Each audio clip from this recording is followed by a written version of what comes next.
Hello and welcome to another episode of This Week in Goldmaking, presented by Darkshorecapital. My name is Andrew, and today is the 21st of June, 2021. So as always, we're going to start by discussing what have I been doing over the past week, what am I going to do over the next week, and anything getting in the way. Been 100% on the Burning Crusade over the past week. I know it's going to come back to bite me in the ass, coming very soon, as we'll talk about in a moment, but I haven't even logged into retail. That's just the way it is. So Burning Crusade stuff. I've been working on leveling up my character, trying to make some gold while we're doing that, and just overall, really enjoying that game right now. A lot more than I thought I would. Specifically, the Rune Cloth shuffle, a little bit of Netherweave shuffle as well, and then tailoring cooldowns, something that I realized I should have done a lot sooner.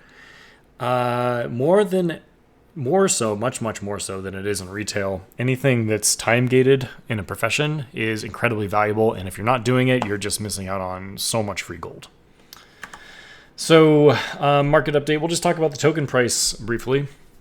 Pretty much no change since the past week. I decided to start just having the previous week's token price up here as well, just for a comparison's sake. And the US price within 600 gold of each other since last week, so pretty much no movement on that. A little bit up on the EU side.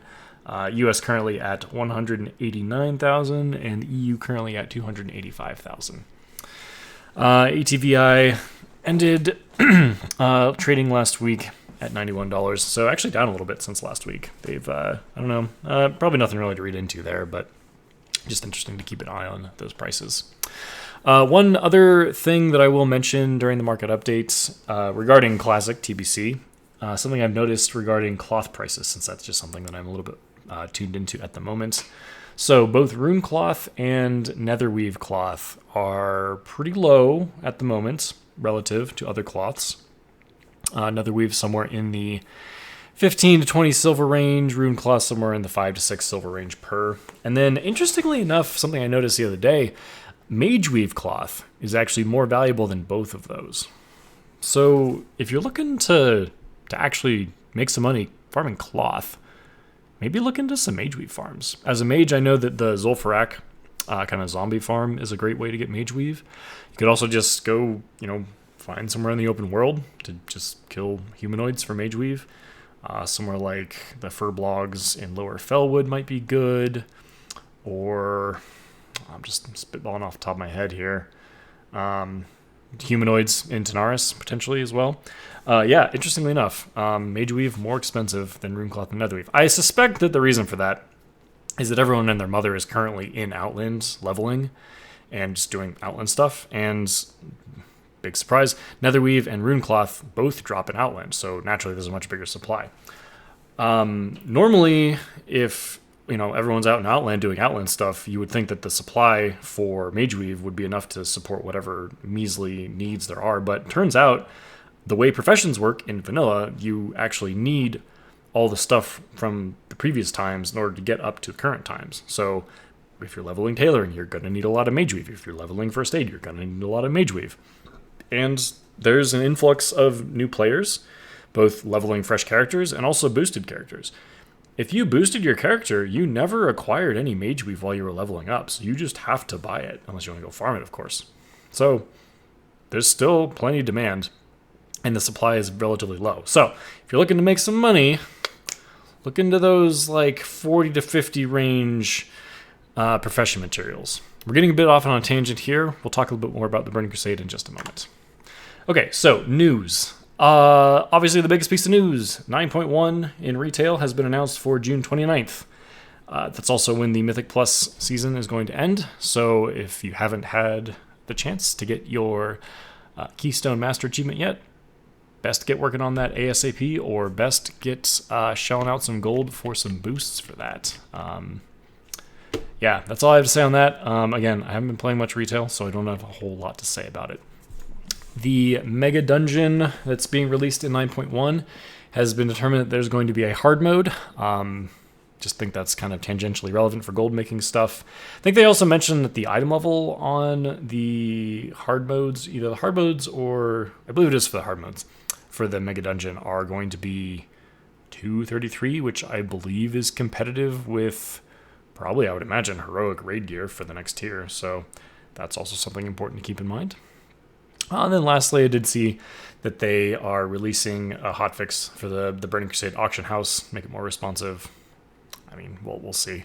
Again, I find that the best way to combat auction house slowness in Classic is simply to use it when there's not many people around. Early in the morning is a great time to do your auctioneering if you need responsiveness. All right, so the Burning Crusade, the thing that's been hogging up all of my World of Warcraft attention. I just want to talk about what I've been doing, what my plans are for making gold going forward, and just kind of talk a little bit about it, because I find that the gold making, the professions in Classic and the Burning Crusade they're just so much more engaging for me, at least right now, and I think there's some staying power to that.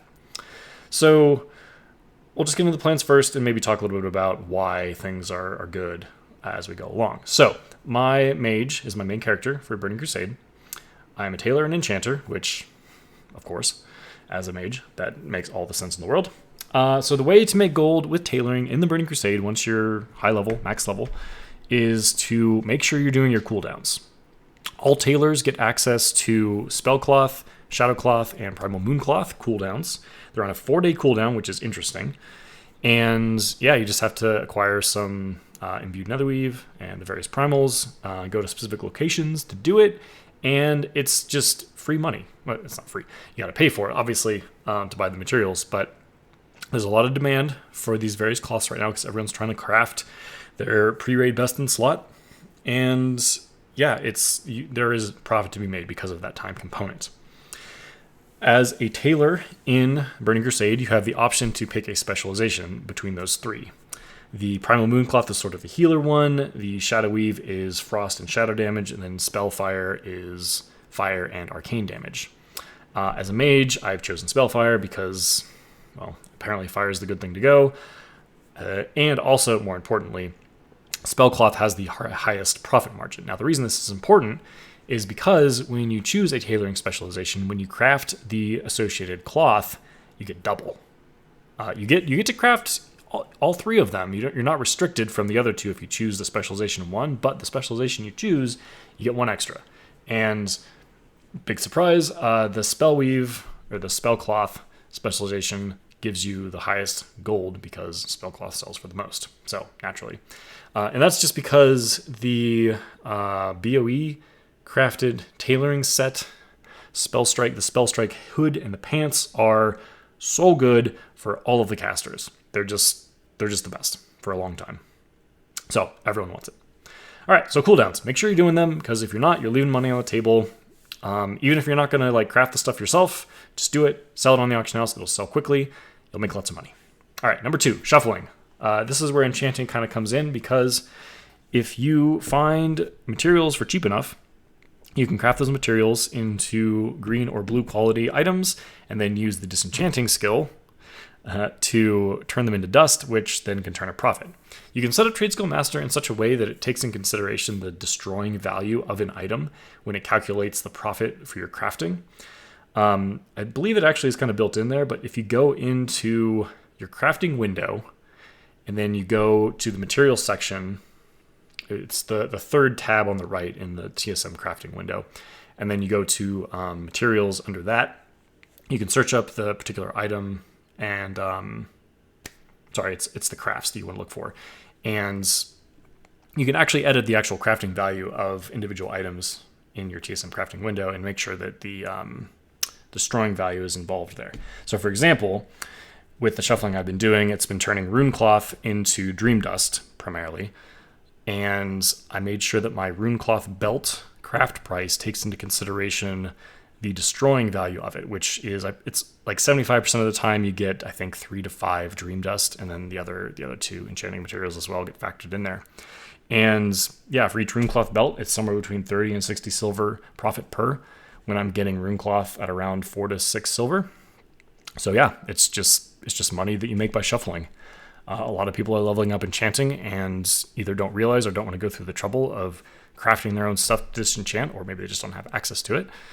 So yeah, plenty of Dream Dust to be sold. I've sold a lot of Dream Dust, as we went over in the previous week's video.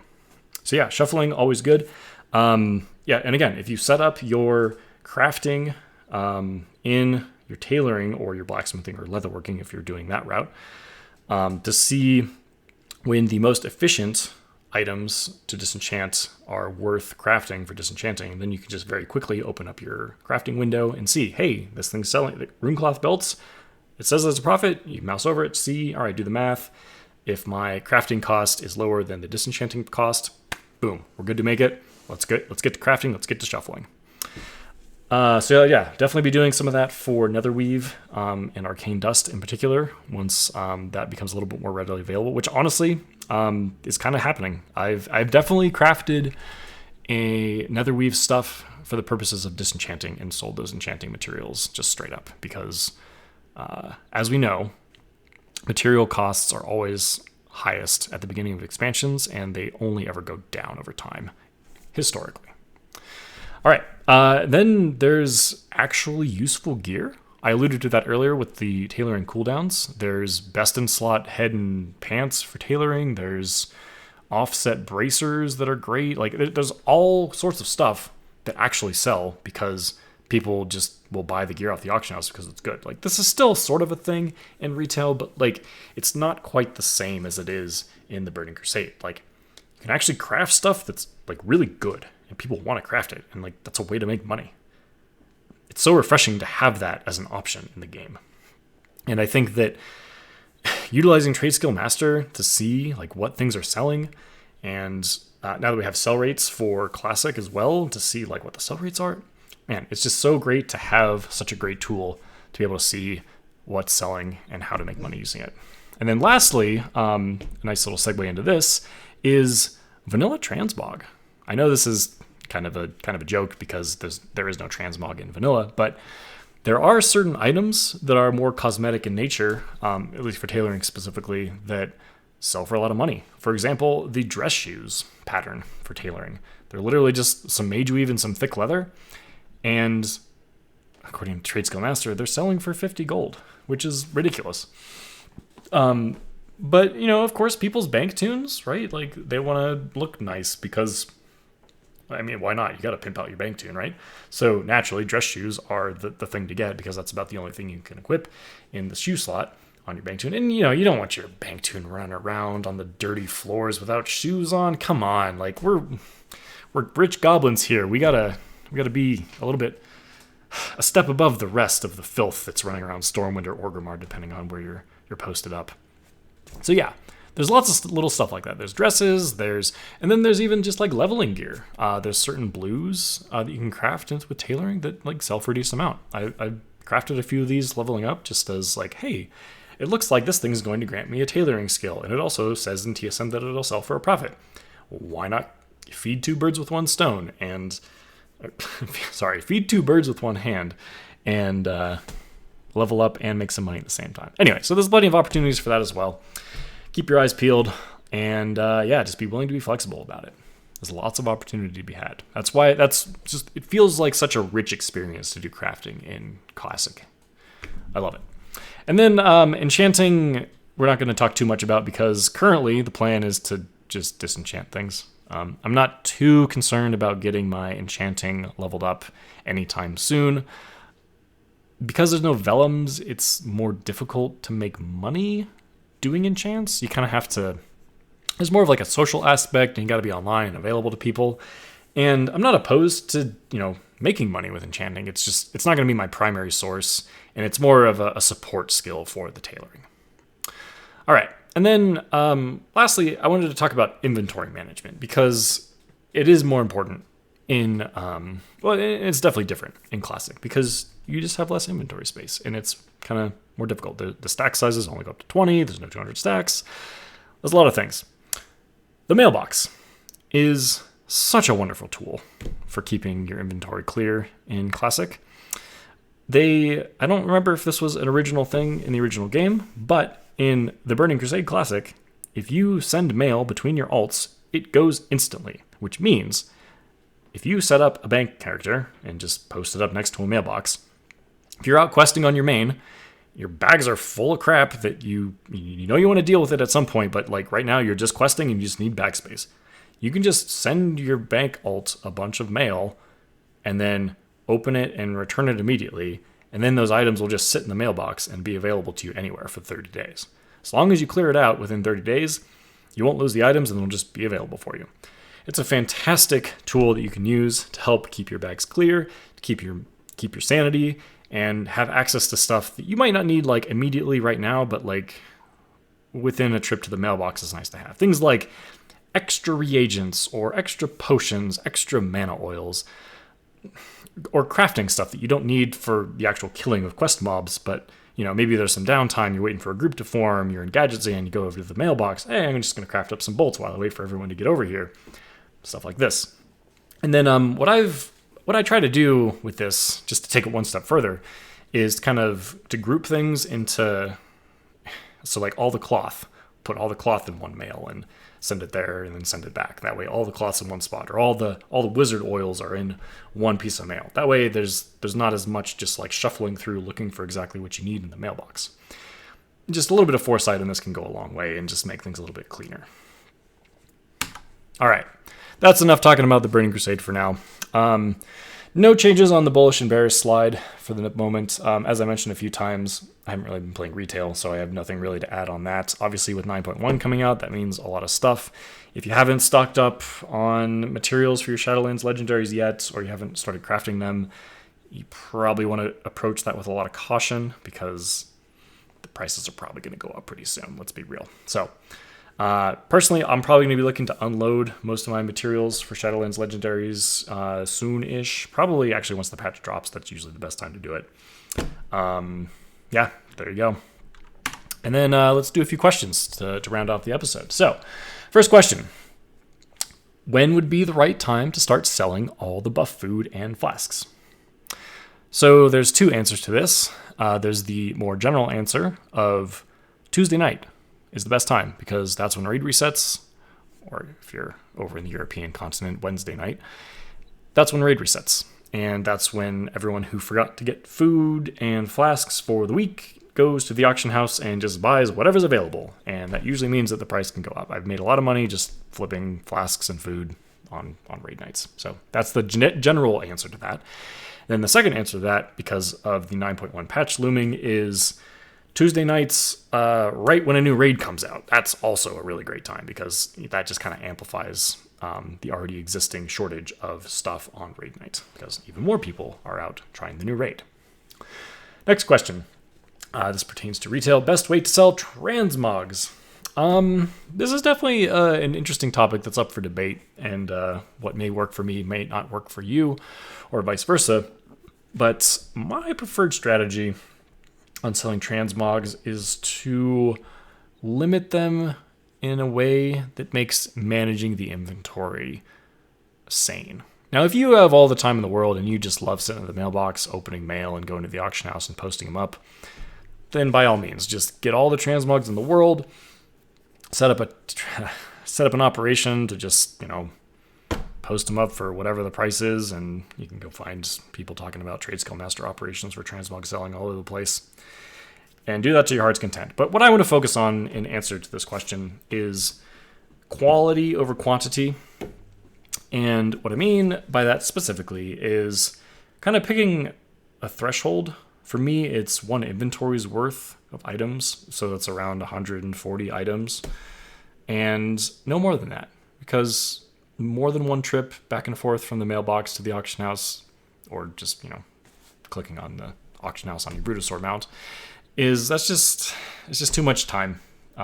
There's a lot of just mindlessness in it, and I prefer to just focus on the highly priced stuff and save the time for other things, whether that be more gold making or just playing the game.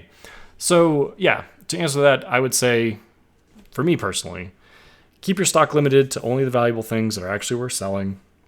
And keep your sanity by not having to just repost over and over and over again all the time. Obviously, do 48 hours because, you just want to kind of set that stuff up there and forget it. It's a slow-selling market. You knew that when you got into it. Just embrace it. And, try not to go crazy by reposting all the time. All right, and lastly, what is the best city for a banker / auctioneer character in Classic? The short answer to this is Stormwind if you're Alliance and Orgrimmar if you're Horde. The main reason for this is that's where all the players are. It's kind of a silly answer, but it's really true. So you want to have your bank character located where everyone goes to do their auctioning, because if you want to make a trade chat deal, your level 1 character can't really get around the world very easily, so you want to just be in the central location where everyone is. Stormwind and Orgrimmar are the cities that were chosen because of the Onyxia buff. That's just the city where the buffs happen, and that's where players tended to congregate because it made the most sense. Yeah, I think that's all that really needs to be said there. The Stormwind Bank on Auction House and mailboxes are all pretty close, same with Orgrimmar.